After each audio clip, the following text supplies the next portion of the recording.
Hello, everybody, and welcome to the MU Student Podcast. Yeah, it's your host, Kasapo Mwape, and our topic of discussion today is suicide. Simply that. So, join with me right now, is two gentlemen. I'll let the gentleman on the left introduce himself. Okay, so my name is Wilson Bota and I'm a third year student here at Mulungushi University and thank you for having me. All right, so you can introduce yourself. Alright, my name is Valentine Siamasumo, a third year student at MU. Thank you for having me here. I'm so grateful. So, without wasting much of your time, gentlemen, I'll dive right into it. So, I'll start with Mr. Potter. Mr. Potter, why do you think people commit suicide? Okay, so the real reason why people commit suicide, anyway, since we never know what the dead was going through, they didn't, especially when they didn't leave no trace behind. So the real reason is unknown for those ones who didn't leave a reason behind. Yeah, but according to researchers and scholars and assumptions that people do have, would say, especially in an institution like here in Mulungushi University, some of the reasons can be academic stress. Yeah, it's one of it when you are not doing according to your parents' expectations here in school. And the other reason is finances. When you're coming to a disadvantaged family, you're seeing your friends who are maybe eating well, dressed well, and all that, and you feel less of yourself. When you're having less self-esteem, though that can also be a reason why someone will commit suicide. And what else? This can also body shaming too. Yeah, body shaming is one of the common reasons why people commit suicide.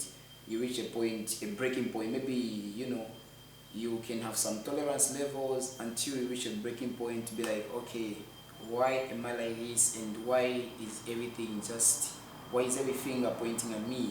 Everyone's making fun of me. It's also one of the reasons. I mean, harassment. Yeah, bullying, harassment. That can also be one of the reasons why someone would commit suicide. Yeah, I think those are the common reasons in school. Yeah. Oh, interesting.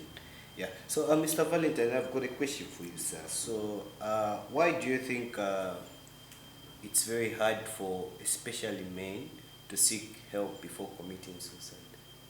Alright, so it's very difficult for men to seek help outside there, right?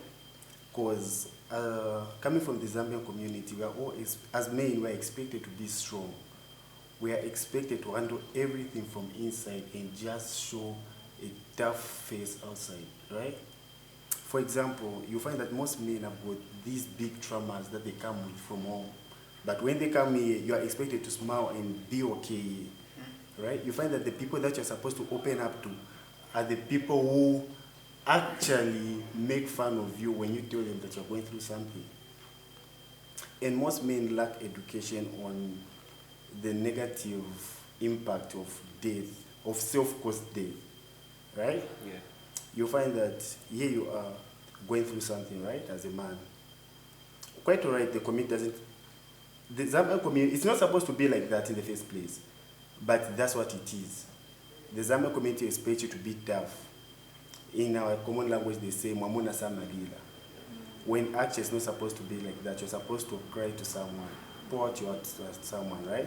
Yeah. The people that you're supposed to open up to, they expect you to be tough. How are you going to tell them that you're going through something? You are here you are in school, going through something from home. Not that it has started from here, it comes from home. That's where most of our troubles come from. The people that you love the most, if they cause you pain, it's going to show around the people that are around you when you come here. And that will negatively affect you, especially if you've been putting up a fake post about yourself. Interesting insight there. So, gentlemen, before we get to the solutions, so I've got a very debatable question. This question has been very debatable because I'll give an example. Us as gentlemen, we're known to be in control of a lot of things. Right, all right. So I'll just put this one on the floor. So, gentlemen, do you think substance abuse has got an an effect? Can substance abuse cause someone to commit suicide? Alcohol, for example. I know how we like our beers.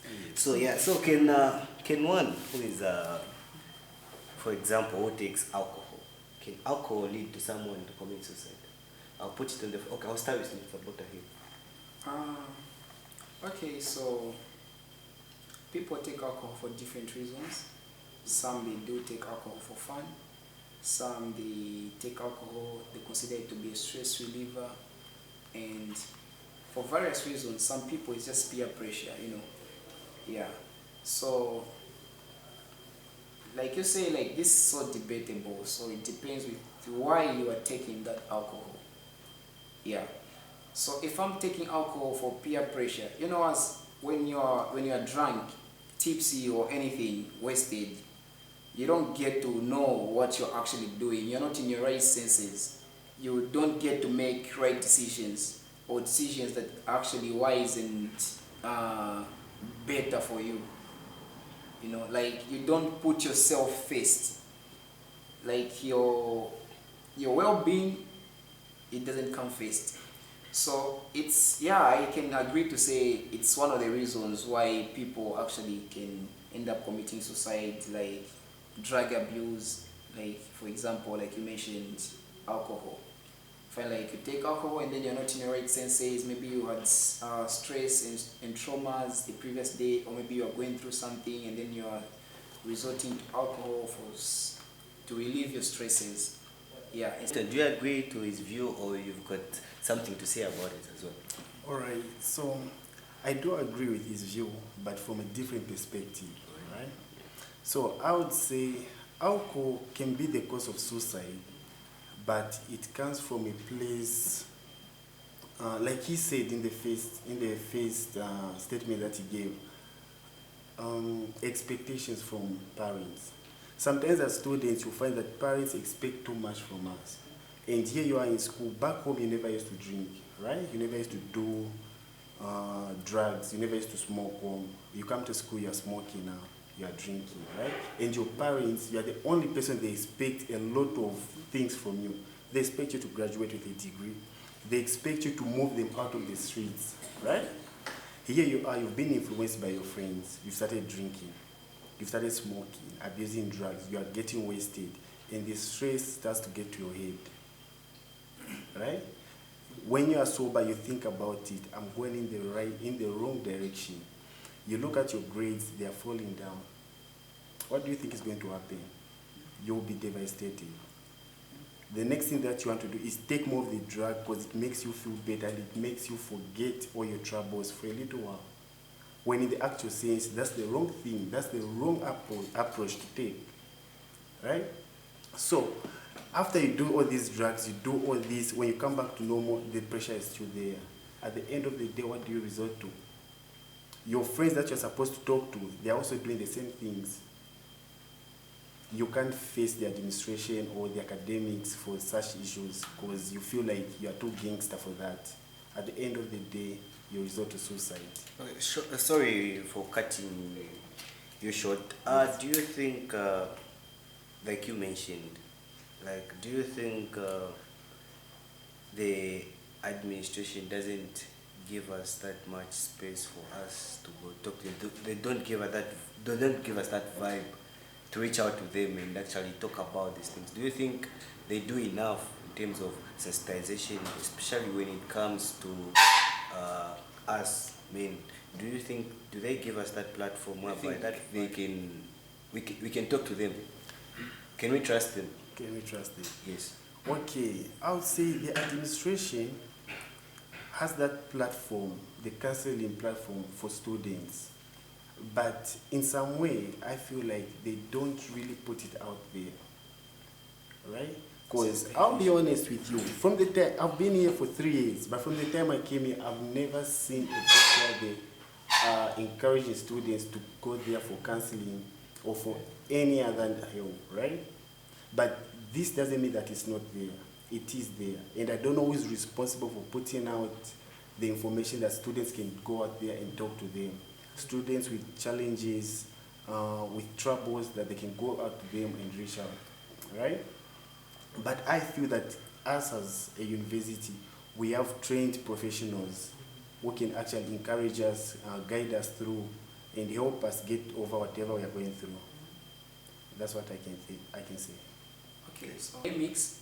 Okay, there is a counseling office there, but they don't do much of the work in sensitization. It's like they put in less effort in sensitization. Like, okay, which ones are the counseling sports? Is it just there by the clinic? Is it just where? Is it like? Personally, I also haven't heard of it. I've never seen a post like just like you mentioned. Say, there's a post here. Okay, you're encouraged to do that if you're going through this. Okay, there's a doubt number here, Yeah. or a phone in or anything.